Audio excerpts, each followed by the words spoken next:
অবিচার করেছে। আল্লাহ সুবহানাহু ওয়া তাআলা কোরআনুল কারীমে সূরা নিসা 4 নম্বর সূরার 135 নম্বর আয়াতে বলছেন, ইয়া আইয়ুহাল্লাযীনা আমানু কুনু কাওয়ামিনা বিল কিসতি। আল্লাহ তাআলা বলছেন যে শুহাদা লিল্লাহি ওয়ালাউ আলা আনফুসিকুম। আল্লাহ তাআলা বলছেন, হে মুমিনগণ, তোমরা ন্যায়ের উপরে প্রতিষ্ঠিত থাকো, তোমরা ন্যায়ের উপরে প্রতিষ্ঠিত থাকো আল্লাহর জন্য সাক্ষ্যদাতা হিসাবে, যদিও সেটি তোমার বা তোমাদের নিজেদের বিরুদ্ধে যায়। আল্লাহ তাআলা বলছেন যে যখন কোনো কথা বলবে তখন তোমরা ন্যায় বলবে, যখন কোনো কাজ করবে ন্যায়টা করবে। তো আল্লাহ বলছেন যে হে মুমিনগণ, তোমরা ন্যায়ের উপরে কি থাকো? প্রতিষ্ঠিত থাকো, অটল থাকো, অবিচল থাকো। এরপরে বলছেন যে যদিও সেটা তোমার বা তোমাদের নিজেদের বিরুদ্ধে যায়। অনেক সময় ন্যায় করতে গেলে, ন্যায় বলতে গেলে অনেক সময় নিজের বিরুদ্ধে যেতে পারে, নিজের নফসের বিরুদ্ধে যেতে পারে। আল্লাহ বলছেন ওয়ালাউ আলা আনফুসিকুম, যদিও তা তোমার বিরুদ্ধে যায়, অর্থাৎ নিজের বিরুদ্ধে হলেও আপনাকে সত্যটা বলতে হবে। উদাহরণস্বরূপ আমরা কয়েকটা উদাহরণ দিলে বিষয়টা ক্লিয়ার হয়ে যাবে ইনশাল্লাহ। প্রথমত ধরুন, আপনি রাস্তায় চলতে গিয়ে একটা দুর্ঘটনার সম্মুখীন হয়েছেন, রাস্তায় চলতে গিয়ে একটা দুর্ঘটনার সম্মুখীন হয়েছেন, অ্যাক্সিডেন্টের সম্মুখীন হয়েছেন।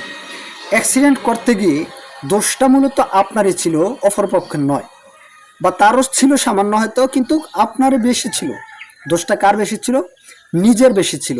যখন আপনি দোষটা বুঝতে পারলেন যে দোষটা মূলত আমার ছিল, সেখানে কি আপনি ইনসাফ প্রতিষ্ঠা করতে পারেন?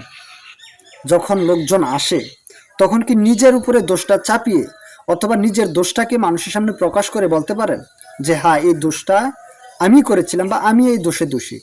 মানে নিজের উপরে ইনসাফ কি আপনি করতে পারেন? যদি আপনি এটা করতে পারেন তাহলে আপনি বুঝতে পারলেন যে এই আয়াতের উপরে আমল হয়ে গেল ওয়ালাউ আলা আনফুসিকুম, যদিও সেটা তোমার নিজের বিরুদ্ধে যায়। 2, ধরুন আপনি আপনার স্ত্রীর সাথে অথবা আপনার ফ্যামিলির কারোর সাথে যখন ঝগড়া বিবাদে লিপ্ত হন, তখন কি আপনি এখানে ইনসাফ করতে পারেন? যদি আপনি ইনসাফ করতে পারেন তাহলে আপনি ওয়ালাউ আলা আনফুসিকুম, আপনি এই আয়াতের উপরে আমল করতে পারলেন।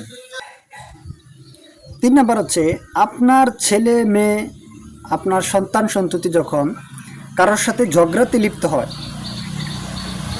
হতে পারে সেটা আউটে গ্রামের কারোর সাথে অথবা আপনার বাড়িতে আপনার প্রতিবেশী কারোর সাথে যখন ঝগড়াতে লিপ্ত হয়, তখন কি আপনি সেখানে ইনসাফ করতে পারেন? আপনি কি পারেন যে আসলে এখানে দোষটা আসলেই কার ছিল, সেখানে কিভাবে ইনসাফ করা প্রয়োজন সেটা কি আপনি করতে পারেন? যদি আপনি করতে পারেন, ওয়ালাউ আলা আনফুসিকুম এই আয়াতের উপরে আমল হবে যে যদিও সেটা তোমার নিজের বিরুদ্ধে যায়। এরপরে ধরুন আপনার দুজন মানুষ যে কোনো কারণে যে কোনো জায়গাতে ঝগড়া লিপ্ত হয়েছে, এই দুজনের একজনের সাথে আজ থেকে 1 মাস 2 মাস 1 বছর বা 6 বছর পূর্বে আপনারা ঝগড়া হয়েছিল।